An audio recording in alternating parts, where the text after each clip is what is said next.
तो हाल ही में सामने आई एक काफी डिटेल्ड रिपोर्ट के मुताबिक 4 मई 2026 की आने वाली तारीख ने भारतीय राजनीति में अभी से एक ऐतिहासिक जगह बना ली है। आज हम इसी सोर्स मटेरियल और डेटा का विश्लेषण करने वाले हैं, ये समझने के लिए कि आखिर वेस्ट बंगाल के पॉलिटिकल लैंडस्केप में ये इतना बड़ा भूचाल कैसे और क्यों आया, जिसने दशकों पुराने सिस्टम को पूरी तरह से पलट कर रख दिया। ओके, तो चलिए इसकी गहराई में उतरते हैं। जरा सोचिए, 200 से ज्यादा सीटें। ये डेटा पॉइंट अपने आप में काफी हैरान करने वाला है। विश्लेषण के अनुसार ये वो अनुमानित सीटें हैं जो बीजेपी ने एक ऐसे राज्य में हासिल की हैं जहां उन्हें हमेशा से एक आउटसाइडर माना जाता था। एक ही बार में 200 का आंकड़ा पार करना ये कोई छोटी मोटी जीत नहीं है, बल्कि एक ऐसा मैसिव शिफ्ट है जिसने स्टेट के पूरे इलेक्टोरल ढांचे को हिलाकर रख दिया है। इस प्योर बदलाव को ठीक से समझने के लिए हमारी इस एनालिसिस को 6 हिस्सों में बांटा गया है। हम शुरुआत करेंगे इस पॉलिटिकल अर्थक्वेक और उसके आंकड़ों से, फिर हम मधवा वोट और सीएए पर बात करेंगे, उसके बाद सिंडिकेट्स का खत्मा, ग्राउंड पर एंटी इनकम्बेंसी, बंगाल के हिस्टोरिकल पैटर्न्स और आखिर में इस सब का नेशनल पॉलिटिक्स पर क्या असर पड़ेगा ये देखेंगे। तो आइए अपने पहले पॉइंट से शुरू करते हैं। ये जो बड़ा पॉलिटिकल अर्थक्वेक आया है, ये दरअसल आंकड़ों से कहीं आगे की बात है। जैसे ही इन चुनावों के नतीजे आने शुरू हुए, ईवीएम टैंपरिंग और इलेक्शन मशीनरी को हाईजैक करने के आरोप लगने लगे। लेकिन सोर्सेज बताते हैं कि असली कहानी तो इस 92 लाख के आंकड़े में छिपी है।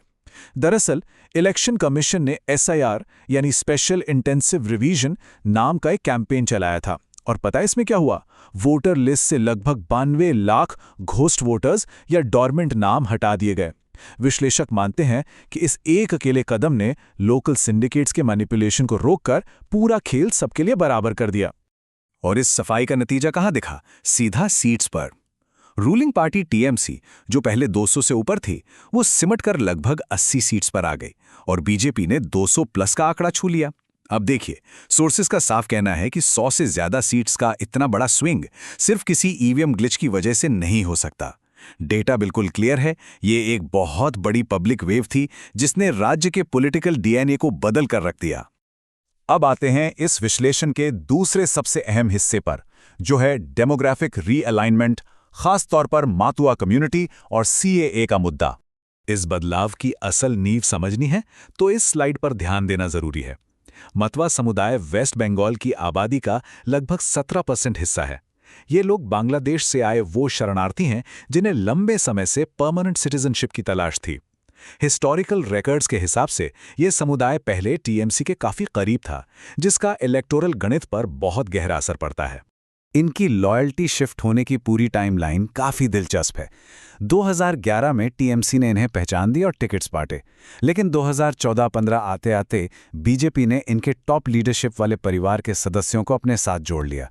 और फिर गेम चेंजर मूवमेंट आया 2019 में, जब सीएए लाया गया। सोर्सेस समझाते हैं कि स्टेट गवर्नमेंट उन्हें राशन या स्कीम दे सकती थी, पर नागरिकता तो सिर्फ सेंटर के हाथ में थी। इस सीएए की वजह से 2021 में बीजेपी को इन्हीं के सपोर्ट से 77 सीट्स मिली, जिसने इस साल की ऐसी जीत का बेस सेट किया। चलिए अब आते हैं हमारे तीसरे पॉइंट पर। यह सिलसिला सिर्फ राजनीति तक नहीं रुका। सोर्सेज इसको एक इंस्टीट्यूशनल वॉरफेयर यानी सिंडिकेट्स को खत्म करने की एक लंबी लड़ाई मानते हैं। इस पैरेलल इकोनॉमी का स्केल समझेंगे तो सच में हैरान रह जाएंगे। जो फेंसिडिल कॉफ सिरप इंडिया में लगभग 150 रुपए का आता है, वो बॉर्डर क्रॉस करते ही 1500 से ज्यादा में बिकता था। और स्मगल्ड कैटल की तो कीमत 1,70,000 तक पहुंच जाती थी। रिपोर्ट का मानना है कि इन्हीं क्रॉस बॉर्डर ऑपरेशंस पर लोकल सिंडिकेट्स का कब्जा था, जिससे वो स्कीम्स बांटने और पावर को कंट्रोल करने का एक पूरा नेटवर्क चलाते थे।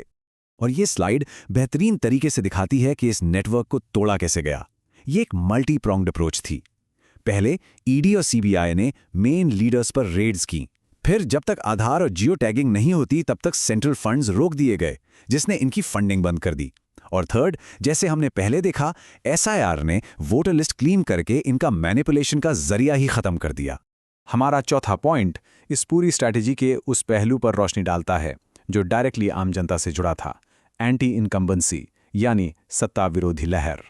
देखिए, कोई भी पॉलिटिकल शिफ्ट तब तक मुकम्मल नहीं होता जब तक ग्राउंड पर गुस्सा ना हो। सोर्सेज बताते हैं कि आरजेकर मेडिकल केस और संदेश खाली में हुए सिस्टम एक्सप्लॉयटेशन के आरोपों ने लोगों में भारी रोष पैदा किया, और फिर लोकल सिंडिकेट्स की रोजाना की कट मनी और एक्सटॉर्शन, इन सब चीजों ने मिलकर कोर वोटर्स को पूरी तरह से थका दिया था। और इस गुस्से में आग लगाई आर्थिक स्थिति ने। अपने पड़ोसी स्टेट से तुलना करें तो पिक्चर और भी क्लियर होती है।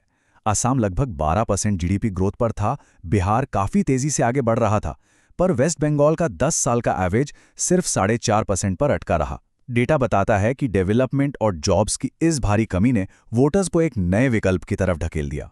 तो क्या ये कोई ओवरनाइट आई तब्दीली है? नहीं। इसे समझने के लिए हमें अपने 5वें पॉइंट यानी बंगाल के हिस्टोरिकल पैटर्न्स की तरफ देखना होगा। अगर आप यहाँ के इतिहास को ध्यान से देखें तो बंगाल के वोटर्स हर 5 साल में पार्टी नहीं बदलते। यहाँ लंबी पारी खेली जाती है। कांग्रेस ने 20 साल से ज्यादा राज किया, लेफ्ट फ्रंट ने 34 साल और टीएमसी ने 15 साल। ये लोग जनरेशन टू जनरेशन वोट करते हैं। और इस हिस्टोरिकल पैटर्न को sources once out out forever का नाम देते हैं।